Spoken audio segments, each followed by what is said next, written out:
السلام علیکم. رب اشرح لی صدری ویسر لی امری واحلل عقدۃ من لسانی یفقہوا قولی. آمین یا رب العالمین. آج ہم سیرت النبی صلی اللہ علیہ وسلم جو پڑھ رہے ہیں اس کے سلسلے میں ایک بہت ہی اہم ٹاپک کور کریں گے. ابھی مجھے شور نہیں ہے کہ میں اس کو کرونالوجیکلی فرسٹ سیکنڈ یا تھرڈ کس آرڈر میں رکھتی ہوں، لیکن بڑا ہی امپورٹنٹ ٹاپک ہے. اور یہ ٹاپک ہمارا جو ہے وہ آج کا وہ ہے عربوں کی ہسٹری کے بارے میں، کہ عرب کیا تھے، کون تھے، رسول اللہ صلی اللہ علیہ وسلم سے پہلے کہاں سے آئے تھے، ان کا ریلیجن کیا تھا، ان کی پریکٹسز کیا تھیں. یہ سب جاننا ہمارے لیے ضروری ہے، کیونکہ ہمیں اکثر چیزوں کا ریفرنس تمام سیرہ میں گاہے بگاہے ملتا رہے گا. ہمیں کسی نہ کسی چیز کی ضرورت پڑتی رہے گی، تو اچھا ہے اگر ہم تھوڑا سا اس کو شروع میں کور کر لیں تو بڑی آسانی ہوگی. اور ہے بھی مزے کا، تھوڑا سا مشکل ہے، لیکن ڈونٹ وری، میں اتنی مشکل میں جاؤں گی ہی نہیں. میں وہاں تک رہوں گی جہاں آسان ہم یاد کر سکیں، جو مجھے خود بھی یاد رہ سکے اور آپ لوگوں کو بھی یاد رہ سکے. کیونکہ یہ ویڈیوز بنانا میرے لیے اسی طرح ہے کہ میں خود بھی سارا کچھ ریویژن کر رہی ہوں. تو میں ہر روز کافی دیر میں ان سب چیزوں کو ریوائز کرتی ہوں ویڈیو بنانے سے پہلے. تو اس لیے یہ میرے لیے بھی بہت اچھا ہے. اور تھوڑا میں ایک بڑے مزے کی بات سوچ رہی تھی، وہ یہ کہ جب ہم مر جائیں گے اور قبر میں جائیں گے تو ہم سے جو پہلے 3 سوال کیے جائیں گے، ان میں ایک سوال یہ بھی ہے کہ ہم کیا جانتے ہیں رسول اللہ صلی اللہ علیہ وسلم کے بارے میں، یا وہ کون ہے، یا ہو سکتا ہے کہ وہ ہمیں دکھائے جائیں اور ہمیں پوچھا جائے کہ یہ کون ہے. تو ان کے لیے آپ سمجھیں کہ یہ جو پوری سیریز ہے یہ اس سوال کا جواب ہے. جتنا زیادہ سے زیادہ آپ کو پتہ ہوگا اتنا ہی آپ بیان کر سکیں گے نا. تو ہم بہت آسانی سے اپنے اس سوال کا جواب دے سکیں گے ہم جتنا سے زیادہ اس سیرہ کو جانیں گے. ٹھیک ہے نا. تھوڑا سا پچھلی ویڈیو کے ساتھ لنک کرنے کے لیے میں بتا رہی تھی کہ ہمارے پاس سیرہ کی ریسورسز کیا کیا ہوتی ہیں، ہمیں کہاں سے سیرہ ملتی ہے. تو ان میں نے بتایا تھا کہ قرآن مجید سب سے پہلا جو ہماری ریسورس ہے وہ قرآن مجید ہے. اس کے بعد احادیث ہیں، پھر باقاعدہ سیرہ کی ہی لکھی ہوئی، سیرہ پہ لکھی ہوئی کتابیں جو ارلیسٹ سے ارلیسٹ ہمیں ملتی ہیں وہ صحابہ کرام کے جو سنس تھے، ان کے بیٹے تھے، ان کی لکھی ہوئی ملتی ہیں. اس کے بعد ابن اسحاق، ابن ہشام، جس سے ہم آج تک ریفرنس لے سکتے ہیں. پھر اس کے بعد ہم آتے ہیں وہ کتابیں جو کہ تاریخ مکہ مدینہ پر لکھی گئی ہیں، ان سے بھی ہمیں سیرہ ملتی ہے. صحابہ کرام رضی اللہ تعالیٰ عنہ کی بایوگرافیز میں بھی ہمیں سیرہ ملتی ہے رسول اللہ صلی اللہ علیہ وسلم کی. اور ہمیں اسپیشلی کتابیں جو لکھی ہوئی ہیں رسول اللہ صلی اللہ علیہ وسلم کے شمائل سے ریلیٹڈ، یعنی ان کی کیریکٹرسٹکس کہ وہ دیکھنے میں کیسے تھے، کیسے بیہیو کرتے تھے، کون تھے، یا ان کے میریکلز جن کو کہتے ہیں دلائل النبوہ. تو ان سے ریلیٹڈ ہمیں جو بکس ملتی ہیں اس میں بھی ہمیں سیرہ کے بہت حوالے ملتے ہیں. اس کے علاوہ آج کے دور میں ہم جو کتاب ریفر کر سکتے ہیں، جسے میں بھی ریفر کر رہی ہوں، وہ ہے الرحیق المختوم. الرحیق المختوم جو کتاب ہے، یہ حمید الدین فراہی جو اس کتاب کے رائٹر ہیں وہ انڈین ہیں. اور اس کتاب کی مختصراً اسٹوری یہ ہے کہ 1979 میں ایک آل مسلم ورلڈ کانفرنس ٹائپ ہوئی تھی، اور اس میں انہوں نے ایک چیلنج دیا تھا کہ رسول اللہ صلی اللہ علیہ وسلم کی سیرہ لکھنے کے اوپر. تو اس میں اس کتاب نے ون کیا تھا. اور مزے کی بات یہ ہے کہ اس کے جو رائٹر ہیں وہ عرب نہیں ہیں، وہ انڈین ہیں. تو ظاہر ہے کہ وہ اردو زبان زیادہ اچھی بولتے ہیں، لیکن انہوں نے عربک سیکھی اور یہ کتاب عربک میں لکھی. اس کی جو کاپیز ہیں یا اس کی جو ٹرانسلیشن ہے وہ انگلش میں، اردو میں موجود ہے. الرحیق المختوم کو انگلش میں کہا جاتا ہے دا سیلڈ نیکٹر. لیکن انفارچونیٹلی اس کی جو انگلش کی میرے پاس بھی جو اس کی ٹرانسلیشن ہے وہ بہت بری ہے. ایسا لگتا ہے کسی ایسے بندے نے لکھی ہے جس کو زیادہ انگلش نہیں آتی تھی. اور اس میں بہت انہوں نے آرڈر بڑا ڈفرینٹ کر دیا ہے، مطلب کافی چیزیں آگے پیچھے گڑبڑ کر دی ہیں. تو میں اس کو پڑھ تو رہی ہوں لیکن میں بہت زیادہ ریفرنس اس سے نہیں لے رہی.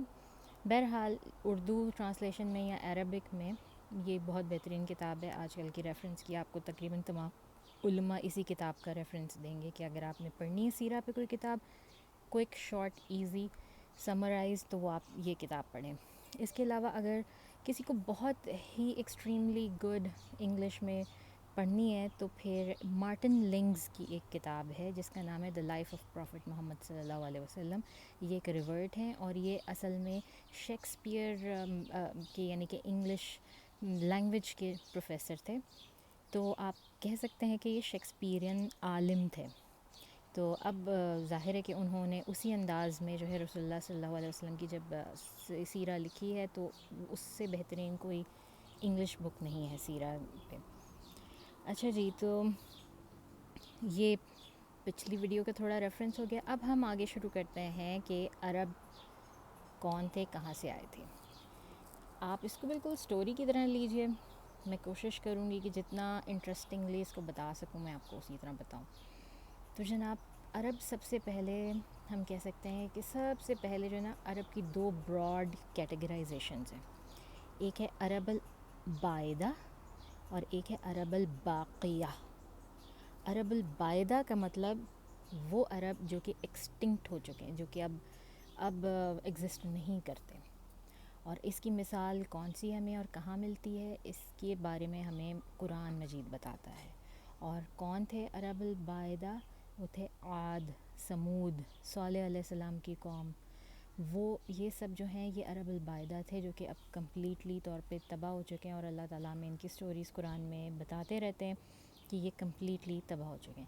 اب عرب الباقیہ، باقیہ جیسے کہ سمجھ میں آ رہا ہے کہ لفظ باقی سے نکلا. تو باقی جو ہے وہ جو رہ گئے ہیں ابھی بھی موجود ہیں جن کی نسلیں، ان کو کہتے ہیں عرب الباقیہ. پھر ہم آگے مزید آتے ہیں تو عرب الباقیہ کی ہم مزید دو برانچز نکال لیتے ہیں. ایک ان کی برانچ ہے قحطانی اور ایک ان کی برانچ ہے عدنانی. تو یہ جو یا ہم کہہ لیں کہ ایک ان کی برانچ ہے عرب العاربہ اور ایک ان کی برانچ ہے عرب المستعربہ. عرب العاربہ وہ ہیں جن کو ہم کہتے ہیں کہ ایکچول عربز، جو کہ ہمیشہ سے عرب میں ہی رہے، وہیں پہ ہوئے ہیں، جن کی زبان عربی تھی. قحطان جو ہیں وہ ان میں سے ہی تھے، تو اس لیے ان کو قحطانی بھی کہا جاتا ہے. اور عرب المستعربہ جو ہیں یہ وہ عربز ہیں جو کہ آئے تھے عرب میں کہیں اور سے، اور انہوں نے وہاں کی ٹریڈیشن، زبان اور سب کو اپنایا، اور اپنانے کے بعد یہ عرب بنے اور کہلائے. اور انہوں نے انٹر میرجز کیں بیچ میں، جو اصل عربز تھے ان کے ساتھ ان کی شادیاں ہوئیں، ان کی نسلیں ہوئیں، اور انہوں نے بہت جو ہے وہ کمانڈ حاصل کی تمام کلچر، ٹریڈیشنز اور لینگویج کے اوپر. تو یہ عرب المستعربہ ہے. اب یہ جو عرب العاربہ ہیں جو ایکچول عربز کہلاتے تھے، یہ کہاں سے آئے تھے؟ یہ کہا جاتا ہے کہ حضرت نوح علیہ السلام، جو سیلاب نوح کے بعد حضرت نوح علیہ السلام کے 3 بیٹے تھے، حام، سام اور یافس. تو سام جو ہے نا، جن کو سیم کہتے ہیں، اور ان سے یہ ساری عرب کی جو ریس تھی یہ ساری کی ساری ان سے ہیں. تو ہم ان کو جو ہے وہ سیمائٹس بھی کہتے ہیں. جس طرح جیوز اپنے آپ کو سیمائٹس کہتے ہیں، اور ہم اکثر سنتے ہیں کہ فلانی قوم اینٹائی سیمائٹ ہے، فلانی قوم مسلمان اینٹائی سیمائٹ ہے، کرسچن اینٹائی سیمائٹ ہے، یعنی کہ وہ ہیں جو کہ ہمارے اگینسٹ ہیں اور ہمیں مارنا چاہتے ہیں. حالانکہ جو عربز ہیں وہ بھی سیمائٹس میں سے آتے ہیں، اور یہ جیوز بھی سیمائٹس میں سے آتے ہیں. اس کے علاوہ یافس جو تھے ان میں سے، ان کی قوم میں سارے کوکیشینز ہیں، جو رومنز کوکیشینز، ان سے جو ہیں سارے وہ بنے ہیں. اور جو حام ہیں ان سے تمام افریقنز جو ہیں، افریقن سارے لوگ، ان کو کہا جاتا ہے کہ وہ حام کی نسل سے ہیں. اب یہ ہمیں ایک حدیث سے بھی ملتا ہے، یہ حدیث ترمذی ہے کہ سام کے جو باپ ہیں یا سام کے جو بڑے وہ ہیں وہ عرب کے باپ ہیں، یافس جو ہیں وہ رومنز کے باپ ہیں، اور حام جو ہیں وہ افریقنز کے باپ ہیں. اور یہ ہمیں بائبل سے بھی اس کا ریفرنس ملتا ہے. اس کی ہمیں بہت زیادہ ڈیٹیل میں جانے کی ضرورت نہیں ہے. تو کہا جاتا ہے کہ سام یعنی کہ نوح علیہ السلام کے بیٹے سام، اور پھر سام کے بعد ہمیں نہیں معلوم کہ کتنی جنریشنز اور کتنی صدیاں، کتنے ہزاروں سال ہیں بیچ میں، کہ ان کے بیچ میں آتے ہیں ایک شخص جن کا نام ہے قحطان، جو کہ بہت مشہور عرب ہوئے. پھر آگے ان کے بیٹے ہیں جن کا نام ہے یعرب، اور یہ اس لیے ضروری ہیں بتانا کیونکہ ان کے نام کے اوپر عرب کا نام ہے. عرب جو جتنے بھی تھے یہ سارے کے سارے قحطانی یہ کہلاتے تھے، اور یہ جو ہمارا پورا سعودیہ اس وقت کا جو سعودیہ ہے اس کے ساؤتھ میں، جہاں پر یمن کی سائیڈ ہے، نیچے کی سائیڈ ہے، یہ وہاں پر زیادہ آ کر آباد ہوئے تھے. اور ان کے مشہور قبیلوں میں اوس، خزرج، غساند، یہ سب کے سب جو ہیں یہ قحطانی تھے. پھر انہی کا قبیلہ جرہم تھا. اور بھی بہت زیادہ ان کی جینیالوجی بہت ڈیفیکلٹ ہے اور بکس میں بہت ڈیٹیل میں ہے، میں زیادہ ڈیٹیل میں نہیں جانا چاہتی، لیکن بس میں یہ بتانا چاہتی ہوں کہ یعرب جو ان کا بیٹا تھا ان کے نام سے کہتے ہیں کہ ان سب جگہوں کو عرب کہا گیا، اور انہوں نے عربی زبان کی بنیاد رکھی، یا وہ اس کے پہلے فادر تھے عربی بولنے کے. ظاہر ہے زبان جو ہے وہ تو ایک سی نہیں ہوتی، ایک دفعہ میں ڈیولپ نہیں ہوتی، وہ تو بہت عرصہ لگتا ہے. یعنی جو کوئی جہاں سے آتا ہے وہ اپنے ساتھ اپنا کچھ فلیور لے کر آتا ہے، اس کے ورڈز ایڈ کرتا ہے. ہم اردو کی مثال لے سکتے ہیں کہ اردو میں کتنی زبانوں کے لفظ موجود ہیں، تو اسی طرح ان کی بھی ظاہر زبانوں میں ہوا ہوگا، لیکن پھر بھی بس تاریخ دان جو ہیں وہ ایسے ہی لکھتے ہیں کہ یعرب وہ بندہ ہے جہاں سے عربی زبان کی اور عرب کہلانے کی جو ہے وہ ابتدا ہوئی. اچھا جی، پھر اس کے بعد ہم آتے ہیں عرب المستعربہ کے بارے میں. اس میں ہم زیادہ نہیں کرتے، بس ہم نے تھوڑا سا ڈیفائن کیا. عرب المستعربہ کہاں سے آئے تھے؟ عرب المستعربہ آئے تھے حضرت اسماعیل علیہ السلام سے. اب حضرت ابراہیم علیہ السلام بھی جو ہیں وہ سام جو حضرت نوح علیہ السلام کے بیٹے ہیں، ان کی کئی جنریشنز کے بعد جو ہیں وہ حضرت ابراہیم علیہ السلام بھی آتے ہیں، وہ بھی سیمائٹ ہی ہیں. اور ہم سب کو پتہ ہے کہ کس طرح انہوں نے حضرت اسماعیل علیہ السلام اور حضرت ہاجرہ کو جو ہے وہاں پہ لا کے مکہ کے پاس آباد کیا. تو اس اسٹوری کو ہم بے شک دہرا لیتے ہیں.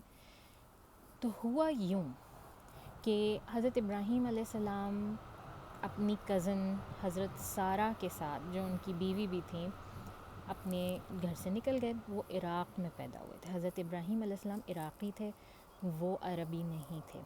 وہ زیادہ تر عراق، شام، فلسطین ان علاقوں میں رہے. ہاں، لیکن وہ مسلسل اپنی لائف ٹائم میں مکہ آتے جاتے رہے، اور اس کا ریفرنس بھی ہمیں قرآن سے ملتا ہے. تو حضرت ابراہیم علیہ السلام جو ہے وہ آ رہے تھے ایجپٹ. آتے ہوئے ایجپٹ کا جو بادشاہ تھا اس کی نظر پڑ گئی حضرت سارہ علیہ السلام پہ. حضرت سارہ بے تحاشا خوبصورت تھیں. تو حضرت ابراہیم علیہ السلام نے کہا کہ اگر یہ تم پر ہاتھ ڈالنے کی کوشش کرے تو اس کو ہرگز یہ مت کہنا کہ میں تمہارا شوہر ہوں. تو جس وقت وہ آیا اس کی نیت خراب ہوئی حضرت سارہ پر، اور وہ اٹھا کر لے گیا لٹرلی. اور انہوں نے پوچھا کہ یہ کون ہے تمہارے ساتھ آدمی؟ تو حضرت ابراہیم نے کہا میں اس کا بھائی ہوں. اور بھائی یہاں پہ کہنے کا مطلب دینی بھائی، کیونکہ ہم سب آپس میں دینی بہن بھائی ہیں. تو انہوں نے اس حوالے سے اس کو یہ کہہ دیا، جو کہ بظاہر ایک جھوٹ بھی تھا. وہ حضرت سارہ کو لے گیا، لیکن وہاں پر کچھ ایسے واقعات ہوئے کہ اس کو یقین ہو گیا کہ حضرت سارہ جو ہیں وہ ایک بہت ہی اسپرچول یا ہولی قسم کی خاتون ہیں، ان کے اوپر وہ ہاتھ نہیں ڈال سکتا. اور ہوا کچھ یوں تھا کہ وہ جیسے ہی ان کی طرف ہاتھ بڑھاتا تھا تو اس کی باڈی پیرالائز ہو جاتی تھی، اس کا ہاتھ لٹرلی پیرالائز ہو جاتا تھا. اور اس نے ایسا 3-4 مرتبہ کیا اور وہ کر نہیں سکا، اور ہر بار اس کی باڈی پیرالائز ہوگی. پھر وہ حضرت سارہ کو ہی کہتا تھا کہ میرے لیے دعا کرو، مجھے اس چیز سے نجات ملے، اور وہ دعا کرتی تھیں اور وہ ٹھیک ہو جاتا تھا. تو جب اس نے دیکھا کہ یہ عورت اتنی پائس ہے، تو اس نے اپنی نیت بدل دی اور ان کے ساتھ بلکہ ان کو تحفتاً ایک خادمہ دی جس کا نام ہاجرہ تھا، جس کو انگریزی میں ہاجر کہتے ہیں. اب جب ان کو لے کر یہ واپس آئیں حضرت ابراہیم علیہ السلام کے پاس، ان کی کوئی اولاد نہیں تھی، کافی ایجڈ ہو رہے تھے یہ لوگ. تو انہوں نے یہ خادمہ جو ہے وہ حضرت ابراہیم علیہ السلام کو پیش کی ایز اے گفٹ تحفتاً، اور ان سے کہا کہ وہ اس سے شادی کر لیں. حضرت ابراہیم علیہ السلام نے ہاجرہ سے شادی کی اور ان کے ہاں بیٹے کی ولادت ہوئی جس کا نام اسماعیل تھا، رکھا گیا۔ اور مطلب کہا یہ جاتا ہے، مطلب بائبل سے اور ادھر ادھر سے ہمیں جو ریفرنس ملتا ہے کہ حضرت سارہ کو جیلسی ہونے لگی، ان کا دل بہت زیادہ جو ہے وہ کڑنے لگا، کیونکہ حضرت ابراہیم علیہ السلام کی جو ہے نیچرلی بچے سے بہت محبت ہونے لگی اور بچے کی وجہ سے اس کی ماں کی طرف وہ زیادہ مائل رہنے لگے۔ تو حضرت سارہ کو جو ہے وہ مطلب یہ رہنے لگی کہ میں کسی طرح سے ان کو نکال دوں یا ان کو دور کر دوں اپنے شوہر سے۔ اسی اثناء میں حضرت ابراہیم علیہ السلام کو بھی حکم ملا کہ وہ ان کو لے کے جائیں۔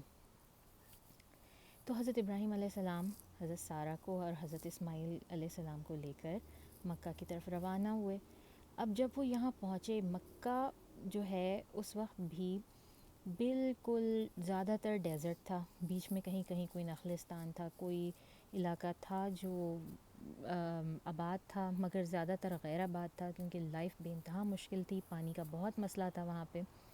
اور آپ یہ دیکھیں کہ اسی وجہ سے جو ہے ارد گرد کی جو بڑی سپر پاورز تھیں اس وقت، ایک پرشین تھی، ایک رومن تھی، اور ساؤتھ کی طرف جائیں تو یمن بھی ایک اچھی پاور تھی، اس کے اوپر بھی کوئی نہ کوئی سپر پاور ہی قبضہ میں رہتی تھی، مگر ان سب نے کسی نے کبھی بھی ہسٹری میں کسی ٹائم پر عرب کے اوپر جو ہے وہ کرنے کی کوشش ہی نہیں کی، اس کے اوپر اپنا قبضہ کرنے کی کوشش ہی نہیں کی، کیونکہ وہ اس لینڈ کو اتنا یوز لیس سمجھتے تھے اور وہ اتنا ویسٹ آف ٹائم سمجھتے تھے کہ یار اس علاقے کو ہم کیوں اس کے اوپر قبضہ کریں، یہاں پہ جا کے ہم خود ہی مر جائیں گے، اتنا زیادہ وہاں پہ صرف گرمی گرمی اور ریت اور یہی سب ہے، کچھ ہے ہی نہیں وہاں پہ۔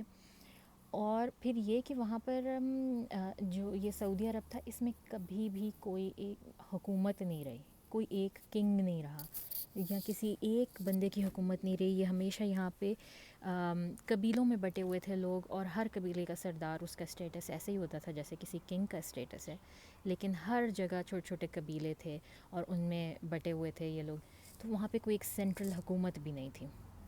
تو یہ دو بڑی انٹرسٹنگ باتیں کہ ایک یہاں پہ کوئی سینٹرل حکومت نہیں تھی، ان کا کوئی پرٹیکولر کلچر یا سویلائزیشن نہیں تھی۔ کلچر اور سویلائزیشن ہم کہتے ہیں کہ جب کسی جگہ کا کوئی ڈیولپ آرکیٹیکچر ہوتا ہے، کوئی ان کی ایک طرح کی کہ ان کا طریقہ ہوتا ہے کہ اس طرح بلڈ کرنا ہے، اور یہ سب ایسا کچھ بھی نہیں تھا۔ تو ان کی کوئی کلچر سویلائزیشن نہیں تھی، اور ان کے کوئی کنگ نہیں تھا وہاں پہ، کوئی ان کی طرف توجہ نہیں دیتا تھا، اور کوئی سپر پاور آ کر ان کے اوپر قبضہ کرنے کے بھی بالکل کسی حق میں ہی نہیں تھی۔ تو ایسے دور کے اندر کہ جب یہ اتنا خوفناک اور خطرناک قسم کا یہ جگہ تھی، تو اس وقت حضرت ابراہیم علیہ السلام نے حضرت ہاجرہ اور حضرت اسماعیل کو لا کے یہاں پر مکہ جو ہے خانہ کعبہ کے قریب، کرنٹ خانہ کعبہ، اس وقت خانہ کعبہ کی کوئی عمارت نہیں تھی، صرف وہاں پر ٹیلے تھے، اور ایک ٹیلے کے دامن میں ان کو چھوڑ دیا لا کے، اور جانے لگے واپس۔ تو حضرت ہاجرہ نے کہا کہ آپ ہمیں یہاں کیوں چھوڑ کے جا رہے ہیں، آپ ہمیں کس کے دم پہ چھوڑ کے جا رہے ہیں؟ تو آپ نے کوئی جواب نہیں دیا، حضرت ابراہیم نے کوئی جواب نہیں دیا، وہ چلتے گئے۔ اور پھر حضرت ہاجرہ نے پھر پوچھا، انہوں نے کوئی جواب نہیں دیا۔ پھر تیسری بار حضرت ہاجرہ کو پتہ تھا کہ حضرت ابراہیم علیہ السلام جو ہیں وہ اللہ کے نبی ہیں اور ان کے اوپر وحی آتی ہے، تو پھر انہوں نے کہا کہ کیا یہ اللہ تعالیٰ کا حکم ہے؟ تو آپ نے بنا پلٹے صرف سر ہلا کے کہا ہاں۔ تو پھر حضرت ہاجرہ کا آپ اس وقت ایمان دیکھیں، انہوں نے کہا تو بس ٹھیک ہے، پھر اللہ ہی ہماری حفاظت کرے گا، اگر اللہ نے کہا ہے تو پھر ہم اللہ کے سپرد ہیں۔ اور حضرت ابراہیم ان کو وہاں پہ چھوڑ کے چلے آئے۔ اب سوچنے کی بات یہ ہے کہ آپ کو اللہ تعالیٰ نے ایک بڑی عمر میں اولاد سے نوازا اور پھر حکم دیا اس کو اپنے آپ سے جدا کرنے کا، یہ کتنی بڑی آزمائش ہے۔ تو ایسے ہی تو نہیں اللہ تعالیٰ حضرت ابراہیم علیہ السلام کو خلیل اللہ کہتے، کہ جس آزمائش میں اللہ تعالیٰ نے ان کو ڈالا وہ اس پہ پورا اترے، ہر آزمائش سے وہ نکلے بہترین طریقے سے۔ تو وہ ان کو چھوڑ کے چلے آئے۔ اب پیچھے یہ کہ حضرت ہاجرہ کے پاس تھوڑی بہت کھجوریں تھیں، پانی تھا، اور بچہ بہت چھوٹا تھا، نومولود بالکل، اس کو وہ فیڈ کراتی رہیں، خود کھاتی رہیں، پانی پیتی رہیں، لیکن ظاہر ہے کب تک وہ چلتا، وہ ختم ہو گیا سب کچھ. تو وہ بہت بے چین ہو گئیں اور بچہ بہت بری طرح سے رونے لگا. ہم سب کو معلوم ہے کہ مدر فیڈ بھی اسی وقت تک زیادہ آتی ہے جب تک مدر خود جو ہے وہ نرشڈ ہو اچھی طرح، اور وہ خود کچھ نہ کچھ پی رہی ہو، اس کو خود لکوڈ مل رہا ہو، تو مدر فیڈ بھی بہتر آتی ہے. تو ظاہر ہے ایسی حالت میں ان کے پاس بچہ بھی بھوکا رہنے لگا اور وہ بری طرح سے ایڑیاں رگڑنے لگا، اور یہ بچہ حضرت اسماعیل علیہ السلام تھے. تو حضرت حاجرہ بہت بے چین ہو کر جو ہے نا جس ٹیلے پہ تھیں وہاں سے بھاگ کے، اس کے سامنے ایک ٹیلا تھا اس کے اوپر بھاگ کے چلی، اور انہوں نے اپنا جلباب جو انہوں نے ڈریس پہنا تھا اس کو ذرا اونچا کر کے اور دوڑ لگائی، اور وہاں پہ اس ٹیلے کے اوپر چڑھ کے دیکھا کہ میں دیکھوں کہ کوئی آ رہا ہے جا رہا ہے آس پاس میں، اور تو میں جو ہے وہ ان سے کوئی مدد طلب کروں، لیکن ان کو وہاں کوئی نظر نہیں آیا. پھر ان کو اپنا بچے کی یاد آئی، کہہ رہے میں بچے کو وہاں چھوڑ آئی ہوں. تو وہ پھر دوڑتے ہوئے بچے کی طرف گئیں. تو جہاں پہ وہ تھیں وہ صفا اور مروہ کے درمیان انہوں نے اس طرح سے 7 چکر لگائے کہ ان کو کوئی کسی قسم کی مدد ملے. اور یہاں پر یہ بات بھی نوٹس کرنے کی ہے کہ یہ کوئی ایسی بات نہیں جس کو ہم یہ سمجھنا شروع کر دیں کہ ان میں ایمان کی کمی ہو گئی، نعوذ باللہ، ایسا کچھ نہیں تھا. یہ ایک مدر کی انسٹنکٹ ہے. ہر بندہ جو ہے، آپ اللہ تعالیٰ پر توکل کرتے تو ہیں لیکن آپ اپنی جد و جہد نہیں چھوڑتے. تو اس لیے ان کی بھی جد و جہد کا ایک یہ پارٹ تھا کہ میں دیکھوں شاید مجھے کچھ آگے پیچھے کچھ ایسا مل جائے. تو انہوں نے 7 چکر لگائے. جب وہ واپس آ رہی تھیں 7ویں چکر پہ، تو ان کو ایک آواز سنائی دی، اور پھر انہوں نے دیکھا کہ جہاں اسماعیل کو وہ چھوڑ کر گئی تھیں، حضرت اسماعیل علیہ السلام کو، ان کو ایڑیوں کے پاس ایک چشمہ سا پھوٹ پڑا ہے، پانی نکل رہا ہے، پانی زمین میں سے نکل رہا ہے. تو وہ بڑی حیران ہوئیں، اور ہمیں اللہ تعالیٰ قرآن میں بتاتے ہیں کہ وہ ایک فرشتہ تھا اور اس نے اپنا پر زمین پہ مارا تھا، جس کی وجہ سے وہ چشمہ پھوٹا حضرت اسماعیل علیہ السلام کے پیروں سے. اور انہوں نے جلدی جلدی اس کے گرد ایک چھوٹی سی ایک باڑ سی بنا دی، وہیں کی مٹی اور وہ لے کے، تاکہ وہ چشمہ جو ہے وہ بہہ بہہ کر باہر نہ نکل جائے. تو انہوں نے، اور یہ بھی لیجنڈ ہے اور یہ حدیث میں موجود ہے، مگر یہ صحیح حدیث نہیں ہے کہ انہوں نے اس کو کہا زم زم زم زم ٹھہر جا، اور اس طرح سے اس کا نام زمزم پڑا. اسی وقت جب یہ سب کچھ ہو رہا تھا تو وہاں سے ایک قافلے کا گزر ہوا، اور یہ قافلہ جو ہے وہ قبیلہ جرہم کا تھا. ابھی ہم نے بات کی تھی قحطانی عربس کی. یہ قافلہ کہیں سے آ رہا تھا، کہیں یمنی سائڈ سے آ رہا تھا. تو اب ہوتا یہ تھا کہ لوگ کراس تو کرتے تھے یہ جگہ، مگر بیچ میں یہ جگہ پاپولیٹڈ نہیں تھی، وہاں پہ لوگ نہیں رہتے تھے، لیکن آنا جانا لوگوں کا، قافلوں کا وہاں سے لگا رہتا تھا. بیسکلی ایک راستہ سا تھا. تو جب یہ قبیلے نے ذرا فاصلے پر ہی تھا تو اس نے دیکھا کہ پرندے منڈلا رہے ہیں، اور ہم کو پتہ ہے کہ پرندے وہیں پہ منڈلاتے ہیں جہاں پہ پانی ہوتا ہے. اور آج کل اگر سب لوگ دیکھ رہے ہیں، ارطغرل دیکھ رہے ہیں، تو یقیناً ان کی یہ ساری نالج بڑی شارپ ہو گئی ہے کہ پرانے جو لوگ تھے ان کو ٹریکنگ بڑی اچھی آتی تھی، بغیر کسی انسٹرومنٹ کے، بغیر کسی اور چیزوں کے. ان کی اپنی ٹریکنگ سینس اور ان کی اپنے بنائی ہوئی جو وہ چیزیں تھیں، اس سے وہ بڑی اچھی ٹریکنگ کیا کرتے تھے. تو انہوں نے اندازہ لگایا، وہ کہیں قریب سے گزر رہے تھے لیکن انہوں نے اندازہ لگایا کہ یہاں پانی ہے.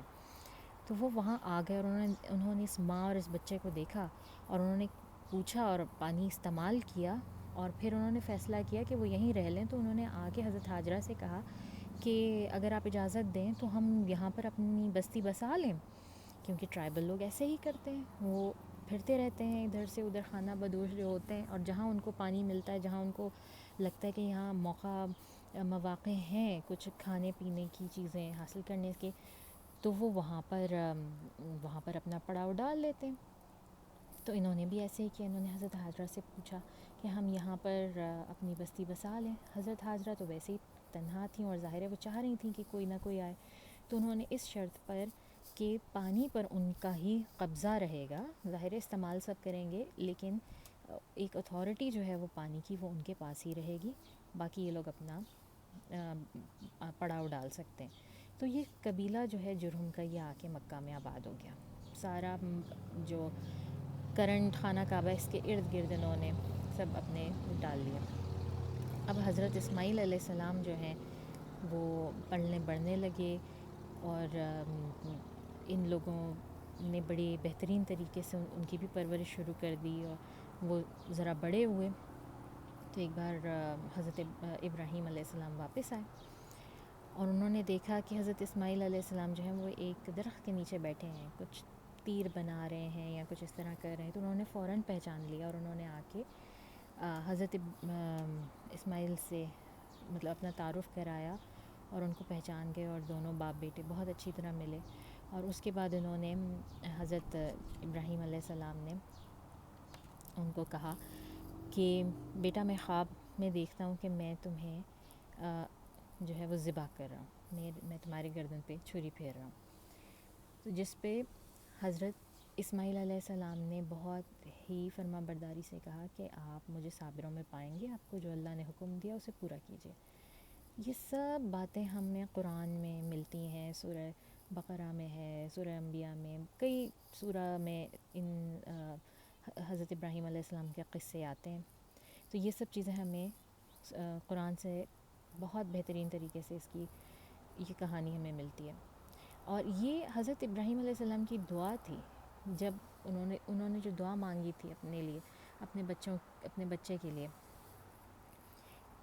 تو پھر یہی ہوا کہ حضرت اسماعیل علیہ السلام راضی ہو گئے، اور حضرت ابراہیم علیہ السلام ان کو لے کے چلے، اور ان کو کہا کہ بیٹا تم اپنے ماتھے کے بل زمین پر لیٹ جاؤ، تاکہ میں تمہاری چہرہ نہ دیکھ سکوں تمہیں ذبح کرتے ہوئے۔ اب خود حضرت ابراہیم علیہ السلام نے بھی اپنی آنکھیں بند کر لیں، ان کو ذبح کرتے ہوئے چھری چلائی، اور جیسا کہ ہمیں پتہ ہے کہ اللہ تعالیٰ نے ان کو بدل کے ان کی جگہ ایک بھیڑ جو ہے وہ ذبح کروائی ان سے۔ اور جب سے حضرت ابراہیم علیہ السلام کی فیملی کی آپ دیکھیں، حضرت ابراہیم علیہ السلام کی فیملی پہ جو حالات گزرے وہ اللہ تعالیٰ نے ہمیشہ کے لیے پرزرو کر دی، ان کی لیگیسی بنا دی، اور وہ ہم ارکان بن گئے، وہ آج تک کرتے ہیں۔ اور یہ ارکان اب سے نہیں ہیں، یہ ارکان جب سے ہی ہیں۔ جب حضرت ابراہیم علیہ السلام وہاں پر آئے تھے، اور حضرت اسماعیل علیہ السلام آئے تھے، تو وہاں پہ جب یہ جرہم قبیلہ آباد ہوا تھا، ان کو معلوم تھا، یہ ساری ہسٹری ان کو معلوم تھی، اور وہ اسی طرح سے وہاں پہ لوگوں نے حج کرنا شروع کیا۔ اور حج کب کرنا شروع کیا؟ پھر ایک بار ہمیں 4 دفعہ ایکچولی نا قرآن سے پتہ چلتا ہے کہ حضرت ابراہیم علیہ السلام کا آنا، حضرت ابراہیم علیہ السلام کا 4 مرتبہ یہاں پر مکہ میں آنا ہمیں پتہ لگتا ہے۔ دوسری مرتبہ جب آئے حضرت اسماعیل علیہ السلام اور بڑے تھے تھوڑے، شاید ٹین ایجر، اور ان کو کہا کہ مجھے اللہ تعالیٰ نے حکم دیا ہے کہ میں ان کا گھر بناؤں، بلڈ کروں، تم میرا ساتھ دو گے؟ تو انہوں نے کہا کیوں نہیں ابا جان۔ اور پھر انہوں نے وہاں پہ جب کھدائی شروع کی تو انہوں نے دیکھا کہ آلریڈی وہاں پر بنیادیں موجود تھیں مسجد الحرام کی۔ اور یہ بات ہم میں سے بہت لوگوں کو نہیں پتہ، لیکن ہم یہ سمجھتے ہیں کہ یہ سب سے پہلی مرتبہ حضرت ابراہیم علیہ السلام اور حضرت اسماعیل علیہ السلام نے خانہ کعبہ کو بلڈ کیا تھا، لیکن جس وقت وہ بنا رہے تھے اور انہوں نے کھدائی کی تو وہاں پر آلریڈی اس کی بنیادیں موجود تھیں۔ اس کا مطلب ہے کہ کوئی اور ان سے پہلے بنا چکا تھا۔ تو کہا جاتا ہے کہ حضرت آدم علیہ السلام نے سب سے پہلے خانہ کعبہ بلڈ کیا تھا، تو انہوں نے ان بنیادوں کے اوپر خانہ کعبہ کو کھڑا کیا۔ وہ خانہ کعبہ کھڑا کرتے جاتے تھے اور ساتھ ساتھ دعائیں مانگتے جاتے تھے، اور حضرت ابراہیم علیہ السلام کی وہ بہت مشہور دعائیں ساری کی ساری جو ہیں وہ ہمیں سورہ بقرہ میں ملتی ہیں۔ ربنا وجعلنا مسلمین لک ومن ذریتنا امۃ مسلمۃ لک، یہ بہت ہی خوبصورت دعائیں ہیں کہ اس میں انہوں نے جو دعائیں کی، یہ ان کا دوسری بار وہ جب آئے۔ اب حضرت اسماعیل علیہ السلام اور بڑے ہوئے، انہوں نے عربی زبان سیکھی، ظاہر ہے جس جگہ وہ رہتے تھے ان کی زبان، حضرت ابراہیم علیہ السلام کی زبان عربی نہیں تھی، وہ عراق سے سے آئے تھے، اور لیکن حضرت اسماعیل علیہ السلام کی زبان انہوں نے عربی سیکھی، اور پھر جرہم کے قبیلے میں ہی ان کی شادی ہوئی۔ تو پھر ہمیں تیسری دفعہ پتہ چلتا ہے کہ حضرت ابراہیم علیہ السلام ایک دفعہ اور آئے، اس بار حضرت اسماعیل علیہ السلام موجود نہیں تھے اپنے گھر پہ، تو وہ پوچھاتے حضرت ابراہیم علیہ السلام ان کے گھر تک پہنچے۔ جب ان کے گھر پہنچے تو ان کی بیوی سے ملاقات ہوئی ان کی، اور انہوں نے پوچھا ان کی بیوی سے کہ کیا حال ہے، تم لوگوں کی گزر بسر کیسے ہو رہی ہے؟ تو اس نے تھوڑی کمپلین شروع کر دی کہ حال اتنا اچھا نہیں ہے، کافی مشکل ہے، ہم لوگ بس کبھی کھا لیتے ہیں، کبھی نہیں ملتا کھانے کو، حالات کافی سخت ہیں. تو اس نے کافی کمپلین شروع کر دی. تو حضرت ابراہیم علیہ السلام کے جانے کا وقت ہوا. انہوں نے کہا کہ جب آئے اسماعیل آئے تو اس کو میرے بارے میں بتانا، میرا سلام کہنا، اور اس کو کہنا کہ اپنے گھر کی چوکھٹ بدل لے. اس کے بعد وہ چلے گئے. جب وہ حضرت اسماعیل علیہ السلام گھر آئے اور انہوں نے پوچھا بیوی سے کہ کوئی آیا تھا مجھ سے ملنے، تو انہوں نے جواب دیا کہ جی ہاں، اس طرح ایک بزرگ آئے تھے اور وہ آپ کا پوچھ رہے تھے اور وہ جاتے ہوئے یہ کہہ کر گئے. تو حضرت اسماعیل علیہ السلام فوراً سمجھ گئے، وہ بھی نبی تھے، اور انہوں نے اپنی بیوی سے کہا کہ وہ میرے والد تھے اور وہ مجھے حکم دے کر گئے ہیں کہ میرے گھر کی چوکھٹ تم ہو اور میں اسے بدل لوں. اب آپ یہ دیکھیں کہ یہ حکم جو ہے یہ ایک نبی کا حکم ہے دوسرے نبی کے لیے، ٹھیک ہے نا. یہ عام طور پر یہ اس لیے نہیں ہے کہ کوئی بھی باپ اپنے بیٹے کو جیسے ہی یہ آرڈر دے کہ تم اپنی بیوی کو چھوڑ دو تو وہ اس کو چھوڑ دے. یہ ہرگز ایسا نہیں ہے. بہت سارے لوگ اس حکم کو اس طرح لیتے ہیں، لیکن یہ ہرگز ایسی بات نہیں ہے. وہ ایک نبی تھے اور وہ نبی کا حکم تھا اور وہ صرف ان کے لیے مخصوص تھا، وہ باقی کسی پر اپلائی نہیں ہوتا. اچھا جی، تو حضرت اسماعیل علیہ السلام نے اپنی اس بیوی کو طلاق دی اور اس کے بعد ان کی دوبارہ شادی ہوئی. دوبارہ جرہم قبیلے میں ہی ان کی شادی ہوئی. دوسری بیوی بھی ان کی وہیں سے تھی، اور جب ان کی شادی ہو گئی کچھ عرصے میں حضرت ابراہیم علیہ السلام پھر تشریف لائے. اب اس بار بھی حضرت اسماعیل علیہ السلام کسی کام کے سلسلے میں گھر پہ موجود نہیں تھے اور ان کی اہلیہ گھر پہ موجود تھیں. تو حضرت ابراہیم علیہ السلام نے وہی سوالات پوچھے، اسی طرح سے ان سے پوچھا جس طرح پہلی وائف سے پوچھا تھا. تو انہوں نے جواب دیا الحمدللہ، جو بھی ہے جیسا بھی ہے، ہم بھوکے تو نہیں سوتے، جتنا ہے ہم اس میں خوش ہیں، اچھی طرح سے گزر بسر ہو جاتی ہے، الحمدللہ ہمیں کوئی مسئلہ نہیں ہے. تو حضرت ابراہیم علیہ السلام نے جاتے ہوئے کہا کہ اسماعیل کو میرا سلام دینا اور اس کو کہنا کہ اپنی گھر کی چوکھٹ کو برقرار رکھے.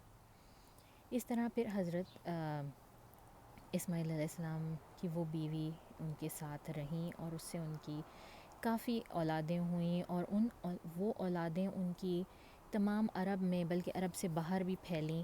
اور پھر انہوں نے جو ہے ان اولادوں میں سے ہی آگے ہم دیکھتے ہیں کہ ہمارے پاس آتے ہیں رسول اللہ صلی اللہ علیہ وسلم. اب ہم ان کی جو حضرت ابراہیم علیہ السلام ہیں، ہم نے کہا تھا کہ یہ عرب المستعربہ میں سے ہیں. حضرت اسماعیل علیہ السلام سے آگے جو عرب اور ان کی نسلیں جو بنتی ہیں وہ ہیں جنہوں نے آ کے عربی کو اڈاپٹ کیا اور عرب کو اڈاپٹ کیا. تو ان کے بہت سارے بیٹے تھے. ان کا ایک بیٹا تھا اور ہمیں نہیں پتہ کہ حضرت ابراہیم علیہ السلام، اسماعیل علیہ السلام اور عدنان کے بیچ میں کتنی صدیاں ہیں یا کتنی جنریشنز گزرتی ہیں. بہت سے مختلف جو اسکالرز ہیں ان کے مختلف پوائنٹ آف ویوز ہیں. ہم اس ڈیٹیل میں نہیں جاتے. اس میں یہ کئی ہزار سال ہیں بیچ میں اور کئی لوگ ہیں ان کے بیچ میں، لیکن بہرحال عدنان وہ ہستی ہے جس کو کہا جاتا ہے کہ جو کہ ایک عرب ہسٹری میں ایک بہت نون بندہ ہے، جہاں سے عدنانی عربز جو عرب المستعربہ ہیں ان کی ابتدا ہوتی ہے. اور ہمارے رسول اللہ صلی اللہ علیہ وسلم کا شجرہ عدنان تک 20 جنریشنز کا ہے، جو کہ بالکل ایکوریٹ ہے، نون ہے اور ہمیں معلوم ہے. اور یہ جو عدنان ہے، اب انہی کے آگے جو ہے وہ بیٹے ہیں جن سے قبیلے بنے: ایاد، ربیہ، مدار، نجار، اسد، عبد القیس. مطلب یہ سارے ان کے تھے، لیکن ربیہ اور مدار ان میں سے دو بہت زیادہ جو ہے وہ مشہور ہوئے. میں آپ کو رسول اللہ صلی اللہ علیہ وسلم کا شجرہ سناتی ہوں، اور میں نیچے سے شروع کروں گی رسول اللہ صلی اللہ علیہ وسلم سے عدنان تک، ٹھیک ہے؟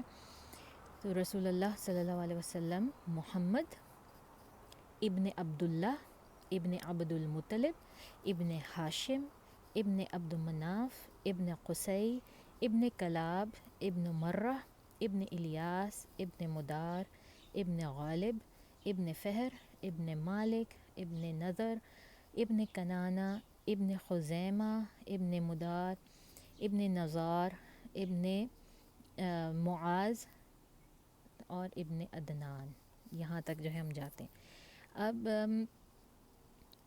ایک جو ہے وہ چیز ہر جگہ کی کوئی نہ کوئی خاص چیز، بے شک عرب کی کوئی کلچر یا وہ نہیں تھا، لیکن کچھ چیزیں ایسی تھیں عرب میں جو بڑی ڈسٹنکٹ تھیں، جو باقی دنیا میں کہیں اور نہیں پائی جاتی تھیں. ان میں سے ایک چیز تھی کہ ظاہر اس دور میں زیادہ پڑھائی لکھائی کا تو رواج نہیں تھا، بہت کم کوئی چنیدہ کوئی شخص ایسا ہوتا تھا جس کو کچھ لکھنا پڑھنا آتا تھا.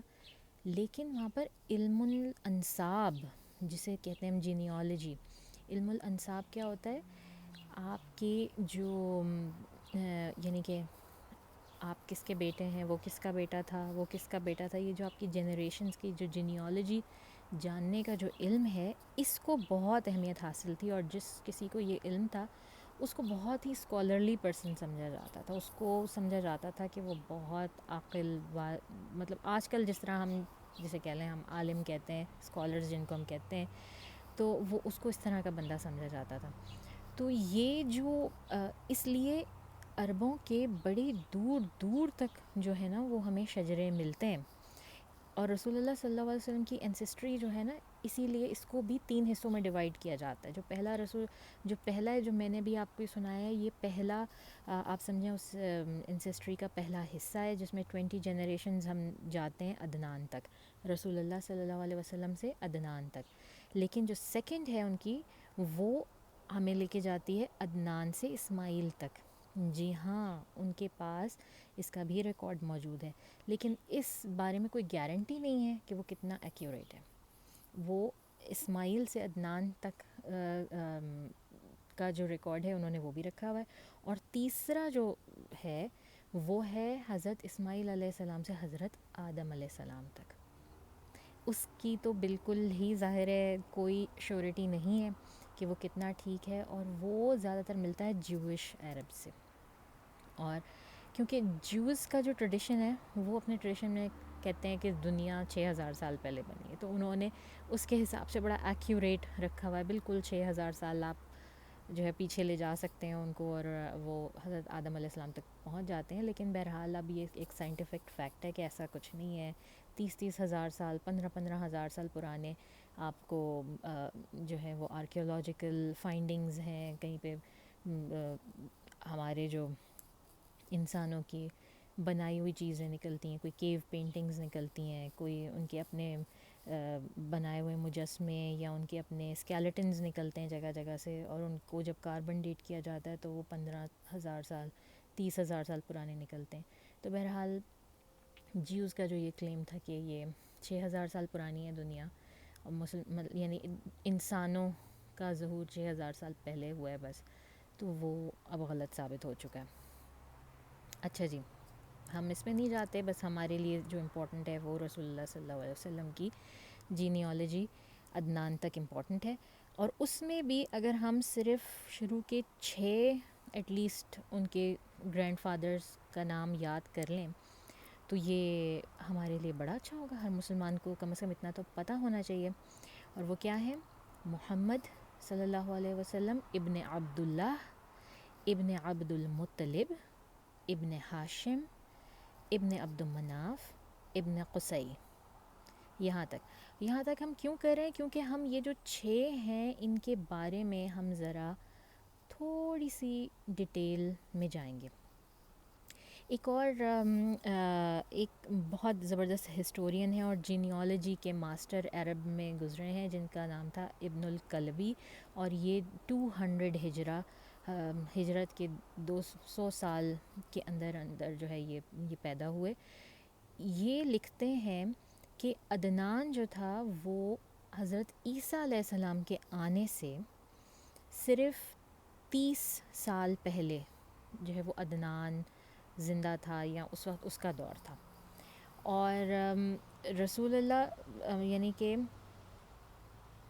قحطان ظاہر ہے اس سے بھی بہت پرانا تھا. اور یہ لکھتا ہے کہ عدنان کا جو بیٹا معاذ جو عدنان کا بیٹا تھا وہ ایگزیکٹلی جس وقت حضرت عیسیٰ علیہ السلام کا نزول ہوا ہے وہ موجود تھا، دنیا میں تھا. اور یہ بڑی ایکوریٹ ہسٹری ہے. ہمارے کرنٹ جو اسکالرز ہیں انہوں نے اس کو پری ڈیٹ کیا اور اس حساب لگا کے دیکھا تو یہ بڑی ایکوریٹ ہسٹری ہے کہ عدنان جو تھے رسول صلی اللہ علیہ وسلم کے great great great great great great great grand father, وہ 30 سال پہلے حضرت عیسیٰ علیہ السلام کے نزول سے موجود تھے. اور جس وقت حضرت عیسیٰ علیہ السلام آئے اس وقت ان کا بیٹا معاذ موجود تھا، جو کہ ہمارے رسول اللہ صلی اللہ علیہ وسلم کی 19th جنریشن ہے. اور یہ بھی ہم سب کو پتہ ہونا چاہیے کہ رسول اللہ صلی اللہ علیہ وسلم اور حضرت عیسیٰ علیہ السلام میں کتنا، ان کے آنے میں کتنا ڈفرینس ہے. وہ ہے 570 ایئرس، ایگزیکٹلی 570 ایئرس حضرت عیسیٰ علیہ السلام کے بعد رسول اللہ صلی اللہ علیہ وسلم کی بعثت ہوئی یا ان کی برتھ ہوئی. ٹھیک ہے جی. یہ تھوڑے سے فیکٹس ہیں جو کہ ہر مسلمان کو ہمیں پتہ تو ہوتے ہیں لیکن آرڈر میں نہیں پتہ ہوتے. آئی ڈونٹ نو کہ میں کتنا اچھا کام کر رہی ہوں اس کو آرڈر میں لانے کا، لیکن آئی ہوپ کہ آپ لوگوں کو یہ سمجھ میں آئے. ٹھیک ہے جی. تو یہاں تک. پھر اس کے بعد ہم آتے ہیں تھوڑی سی ہسٹری اس بات کی کہ یہ جو ہم نے جہاں تک جو 6 کیے ہیں رسول اللہ صلی اللہ علیہ وسلم کے گریٹ گرینڈ فادرز، ان کے بارے میں تھوڑی سی بات کریں گے. کیوں ضروری ہے یہ؟ اس لیے ضروری ہے کہ ہم کہتے ہیں رسول اللہ صلی اللہ علیہ وسلم کو رحمت للعالمین، تو ہمیں یہ جاننا ہے کہ وہ کیسے رحمت للعالمین ہے. حدیث ہے صحیح مسلم کی کہ اللہ تعالیٰ نے کنانہ کو چوز کیا، اسماعیل علیہ السلام کی اولاد میں سے، ڈسینڈنٹس میں سے کنانہ کو چوز کیا، اور پھر کنانہ میں سے قریش کو چوز کیا، اور پھر قریش میں سے بنو ہاشم کا گھر چوز کیا اور بنو ہاشم میں مجھے پیدا کیا. یعنی کہ ہمیں بتایا جا رہا ہے ہمیں اس حدیث میں کہ بیسٹ آف دی بیسٹ میں سے رسول اللہ صلی اللہ علیہ وسلم کو چوز کیا اللہ تعالیٰ نے اور وہاں سے ان کو پیدا کیا. وہ بیسٹ کیسے تھے؟ ہمیں کیسے پتہ چلے گا کہ یہ لوگ واقعی یہ جو کنانہ ہیں یا قریش ہے، یہ بنو ہاشم ہے، یہ کیسے بیسٹ تھے؟ تو وہ ہم جانتے ہیں. وہ ہم ایسے جانیں گے کہ کنانہ جو ہے ان کے بارے میں سب سے پہلے مدار کو جو ہے وہ عرب میں ہسٹری میں موجود ہے ان کا نام، اور یہ بہت مشہور تھے. اور کس لیے مشہور تھے کہ انہوں نے کیمل پوئٹری ایجاد کی. کیمل پوئٹری کوئی پوئٹری کی قسم نہیں ہے، بلکہ یہ وہ آوازیں یا وہ کلمات ہیں جن سے آپ کسی کیمل ایبل اردو میں کیا کہتے ہیں، اونٹ کو سدھاتے ہیں یا اس کو سکھاتے ہیں، کچھ اس کو ٹرین کرتے ہیں، اس کی ٹریننگ کا جو عمل ہوتا ہے وہ انہوں نے سٹارٹ کیا، اور پھر انہوں نے اس سے کام لینا شروع کیا کیمل سے. پھر کنانہ جو تھے، کنانہ بہت ہی کہا جاتا ہے بہت ہی بریو آدمی تھے، بہت ہی جنگجو لڑاکا اور بہت ہی اسکالر اور وائز لوگ تھے. کہا جاتا ہے کہ لوگ جس وقت آتے تھے مکہ میں حج کرنے کے لیے تو وہ دو طرح کی نیتیں کر کے آتے تھے. ایک تو ان کی حج کی نیت ہوتی تھی اور دوسرا ان کی نیت ہوتی تھی کنانہ سے ملنے کی. یہ اتنے ان کی شہرت اتنی زیادہ تھی اور یہ اتنے وائز تھے کہ لوگ ان سے صرف ملاقات کرنے اسپیشلی آتے تھے. جی ہاں، میں نے کہا حج کرنے. اب آپ یہ دیکھیں اس وقت ابھی جو ہم بات کریں ابھی تک رسول اللہ صلی اللہ علیہ وسلم کی برتھ نہیں ہوئی ہے، لیکن حج ہوتا تھا پہلے، اس سے پہلے ہوتا تھا. کیوں ہوتا تھا؟ حضرت اسماعیل علیہ السلام کی وجہ سے. تو اس سے ہمیں یہ پتہ چلتا ہے کہ عرب کے اندر جو نبی آئے تھے وہ حضرت اسماعیل علیہ السلام تھے، ان کے جو نبی تھے. لیکن ان کے اور رسول اللہ صلی اللہ علیہ وسلم کے بیچ میں کوئی لگ بھگ کوئی 2000 سال کا جو ہے وہ آتا ہے، یا اس سے بھی زیادہ ہو سکتا ہے، یہ بھی ایک ایسٹیمیٹ ہے، ان کا فاصلہ آتا ہے. تو پھر یہ لوگ بیراہ کیسے ہو گئے؟ یہ تو حج کرتے تھے، یہ تو اللہ کے دین کے اوپر تھے جس کو دین حنفی کہتے ہیں یا دین ابراہیمی کہتے ہیں. تو پھر یہ لوگ اس سے بیراہ کیسے ہو گئے؟ اس کے بارے میں بھی ابھی ہم بات کرتے ہیں، وہ بھی میں بتاؤں گی آپ کو. لیکن ابھی ہم یہ ذرا دیکھ لیں کہ یہ کنانہ جو تھے یہ اس طرح تھے. پھر آتے ہیں قریش. قریش کون ہے؟ ابھی میں نے جو پوری جینیالوجی کی جو 20 جنریشنز کے نام لیے ان میں قریش تو کہیں آیا ہی نہیں. تو یہ قریش کون ہے؟ قریش اصل میں جو ہے وہ نام نہیں ہے کسی کا، یہ لقب ہے.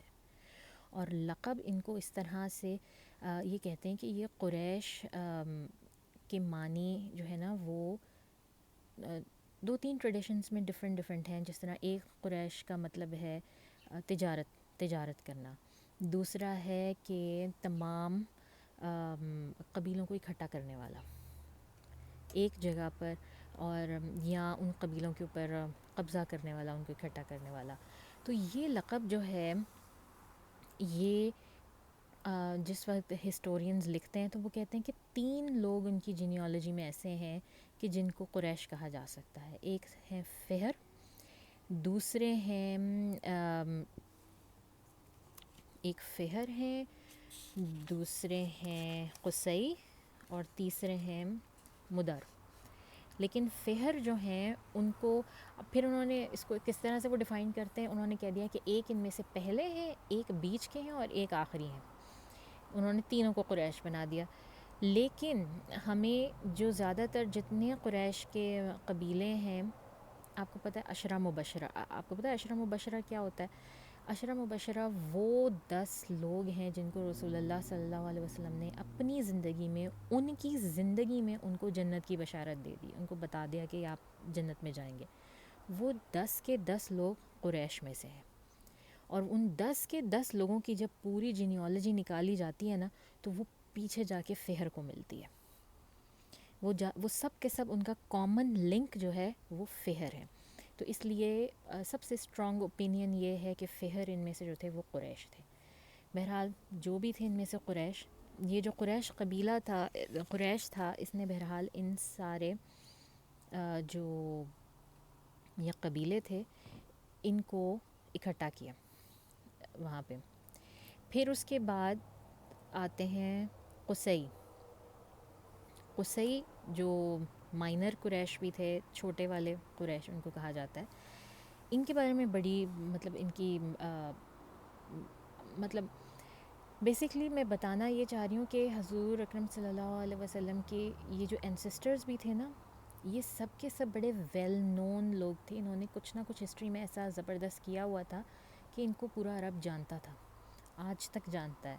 اور جس کی وجہ سے یہ مشہور تھا کہ یہ قبیلہ انتہائی زبردست، انتہائی نوبل ہے، اور اسپریچولی بھی، وزڈم وائز بھی، لیڈرشپ میں بھی، ہر لحاظ سے. تو اس کے بنا پر پھر جب رسول اللہ صلی اللہ علیہ وسلم کو بعثت ملی تو ان کو کہا جاتا ہے کہ ان کی بعثت جو ہے وہ سب سے بہترین قبیلے میں آئی تھی، بہترین لوگوں کے درمیان. تو میں آپ کو وہی بتانے کی کوشش کر رہی ہوں. اچھا جی، قصی پہ ہم آتے ہیں. قصی جو تھے ان کا سب سے بڑا کارنامہ یہ ہے کہ مکہ سے جو قریش کی یا جو اسماعیلی عربس کی پاور لوز ہو گئی تھی، یہ واپس اس کو لے کر آئے. انہوں نے دوبارہ اس کو کلیم کیا. ہوا یوں تھا کہ جرہم، ہم پھر تھوڑا سا پیچھے جاتے ہیں حضرت اسماعیل علیہ السلام کے زمانے میں، جب ہم نے بات کی کہ جرہم قبیلہ وہاں آباد ہو گیا تھا. حضرت اسماعیل علیہ السلام کی شادی ان میں ہوئی، ان کے بچے ہوئے، اور ان کے کافی ان کے بیٹے تھے، اور ان کے کافی وہ ہر بیٹے سے پھر سمجھا پہ کہ قبیلہ بن گیا پورا. لیکن جو قبیلہ وہ وہاں پہ رہتے تھے، پھر خزاع جو یہ عرب العربہ جو تھے، جو ایکچول عربس تھے، انہوں نے آ کے وہاں پہ جنگیں ہوئیں، اور قبیلوں میں جنگیں ہوتی رہتی ہیں. انہوں نے آ کے جنگ کی اور انہوں نے نکال دیا جرہم قبیلے کو، جو ہے وہ پورا کا پورا انہوں نے بیچ میں سے نکال دیا مکہ سے باہر. اور کئی 100 سال تک یہ خزاع قبیلہ جو ہے نا یہ وہاں پر مکہ کے اوپر حکمران رہا. لیکن جرہم قبیلے کے لوگوں نے کیا کیا کہ وہ جب جا رہے تھے، وہاں سے نکل رہے تھے، تو انہوں نے جاتے ہوئے نا ساری مٹی وٹی ڈال کے جو زمزم کا چشمہ تھا یا ویل تھا اس کو بند کر دیا، اس کا نشان گم کر دیا وہاں سے. اور اتنے 100 سالوں تک جو ہے نا کسی کو نہیں ملا. اور اس وقت بھی جب ہم یہ باتیں کر رہے ہیں مدار کی، کنانہ کی، قریش کی، قصی کی، یہاں تک ابھی ہمیں کچھ نہیں پتہ کہ زمزم کہاں ہے. زمزم کا چشمہ کہاں ہے، اور کوئی دوسرے واٹر سورسز ہوتے تھے وہاں پہ جس کی وجہ سے لوگ وہاں پہ آ رہے تھے جا رہے تھے. اور سب سے بڑا ریزن وہاں پہ لوگوں کا آنے جانے کا خانہ کعبہ تھا، کیونکہ حج کے لیے آتے تھے لوگ وہاں پہ، بڑی دور دور سے آتے تھے، تو اس لیے وہاں پر لوگوں کا آنا جانا رہتا تھا. مگر اس وقت تک زمزم کا کسی کو نہیں پتہ تھا. اچھا جی، تو قصی جو تھے یہ وہ چھوٹی چھوٹی برانچز جو قبیلے تھے ان سب کو واپس مکہ میں لے کر آئے، جو ارد گرد دور دور ذرا چلے گئے تھے مکہ سے، یہ ان سب کو لے کر واپس انہوں نے مکہ کے اندر ان کی انٹری کروائی، اور وہاں پر انہوں نے جو ہے وہ ایک ٹرائبل لیڈر کے اس میں. اچھا، اب انہوں نے یہ کیا کیسے؟ یہ اپنے دور کے میں تو کہوں گی کہ ماسٹر مائنڈ تھے. یہ خود جو ہے وہ ظاہر قریشی تھے، اور کنانہ سے تعلق رکھتے تھے، حضرت اسماعیل علیہ السلام کی اس میں تھے، لیکن اس وقت تو خزاع کا تھا وہاں پہ راج تھا. تو انہوں نے خزاع کی جو ٹرائبل لیڈر تھا اس وقت، اس کی بیٹی سے شادی کی.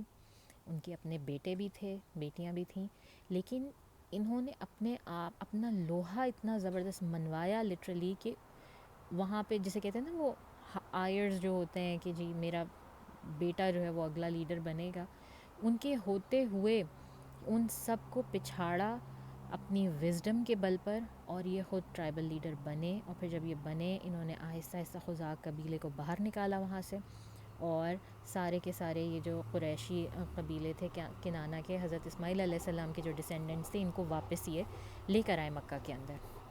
دوسرا ان کا بڑا کارنامہ یہ تھا کہ انہوں نے ایک دارالندوہ کا قیام کیا. دارالندوہ جو ہے وہ ایک ایسی جگہ، ایک کامن پلیس جسے ہم کہتے ہیں، کہ جہاں پہ لوگ جمع ہوتے تھے، اپنی رائے دیتے تھے، ووٹنگ جسے آپ کہتے ہیں، کچہری اردو زبان میں میرے خیال سے کچہری جہاں جس طرح لوگ لگاتے ہیں وہاں پر.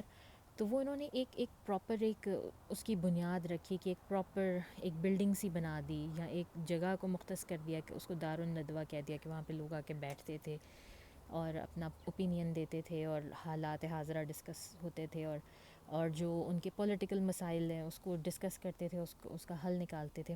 تو وہ انہوں نے پہلی مرتبہ وہاں پر وہ انٹروڈیوس کروایا. اور پھر انہوں نے کعبہ کی کسٹڈی جب پوری طرح ان کے ہاتھ میں آ گئی، تو انہوں نے اپنے بیٹوں، پہلے تو صرف ان کے ہاتھ میں تھی پوری کی پوری کعبہ کی کسٹڈی. تو پھر جو حجاج آتے تھے، انہوں نے ان کو بغیر کسی اجرت کے ان کو کھلانا پلانا، ان کی ضیافت کا اہتمام شروع کیا. ان کو کھلایا جاتا تھا، اور یہ بہت پرانی مکہ کے لوگوں کی جو ہے روایت ہے کہ حج کے لیے جو لوگ آتے ہیں ان کو وہ مفت میں کھانا پانی اور رہنے کی فراہمی وہ کرتے تھے.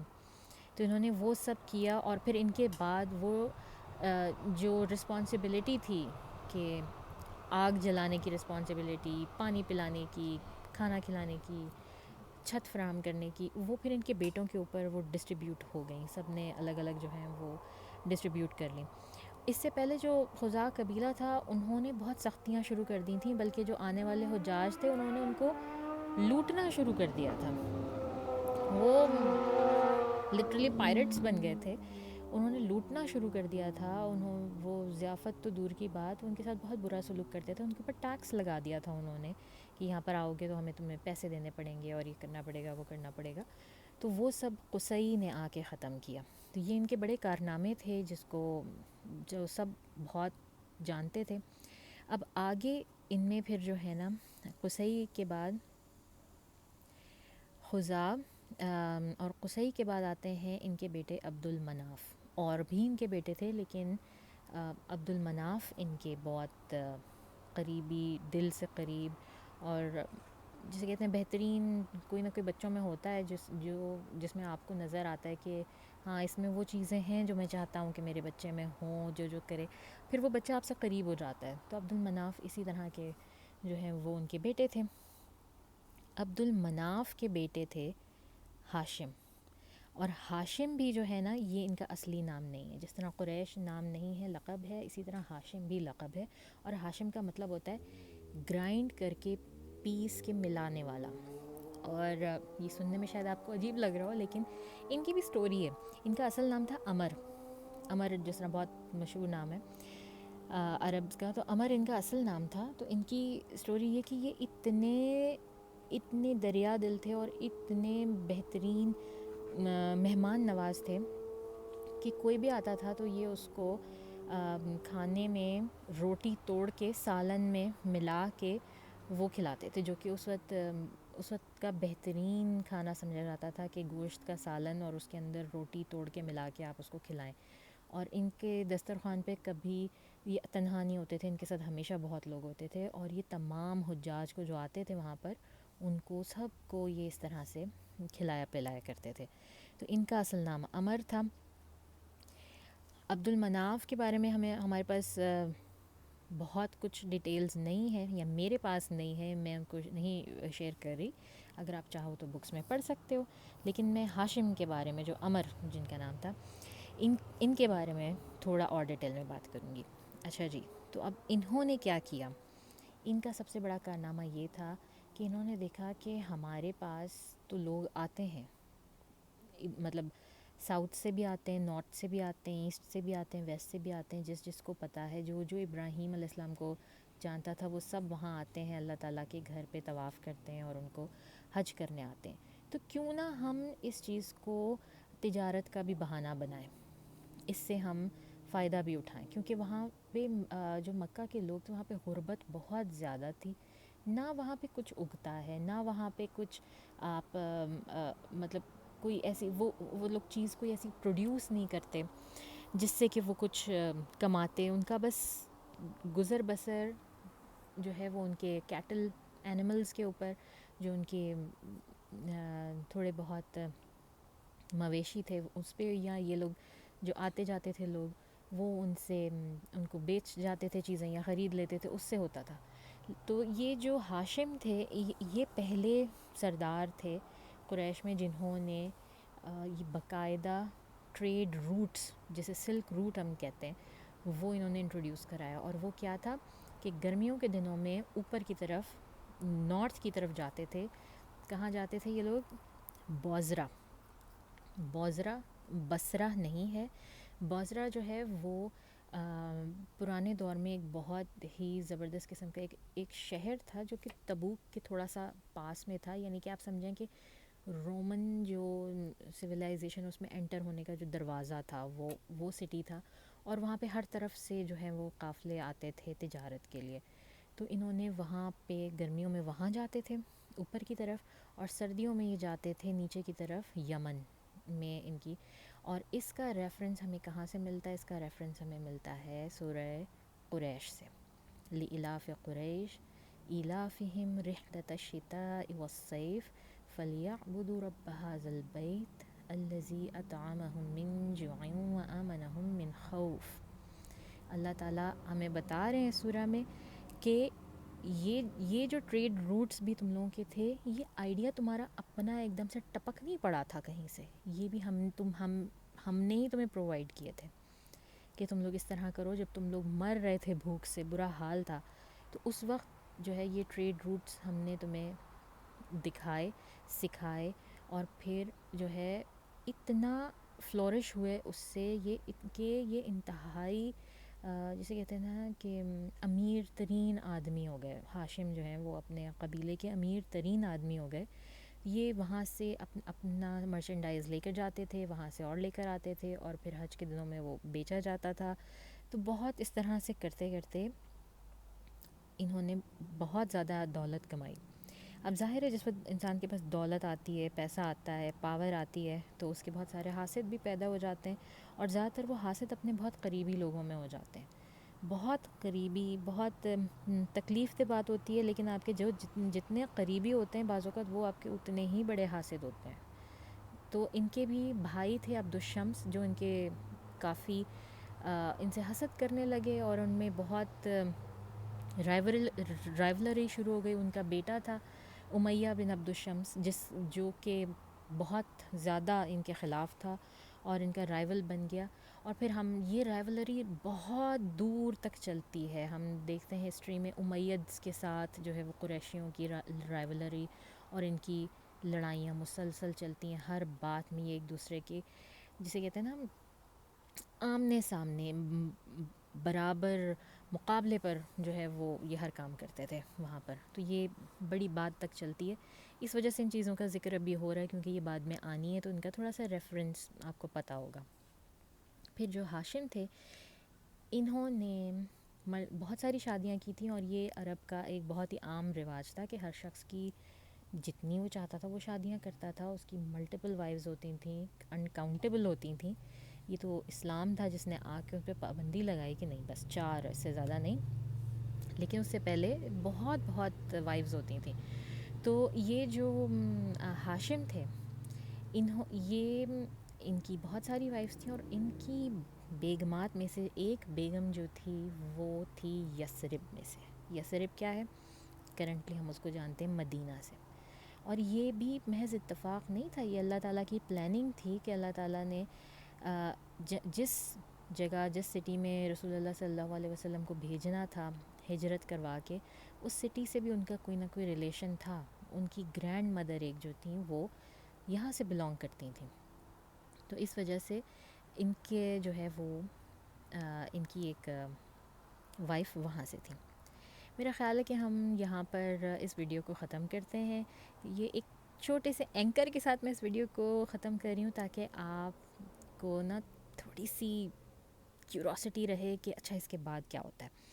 ٹھیک ہے نا؟ تو پھر اس کے بعد کیا ہوتا ہے اور وہاں وہ کیسے وہاں پہنچے اور کیا ہوا، تو یہ ہم نیکسٹ ویڈیو میں بات کریں گے. امید ہے کہ یہ پسند آئی ہوگی. مجھے لائک کریں، شیئر کریں اور فیڈ بیک دیں کہ کیسی لگی یہ ویڈیو اور کتنی کام آئی یا کام نہیں آئی.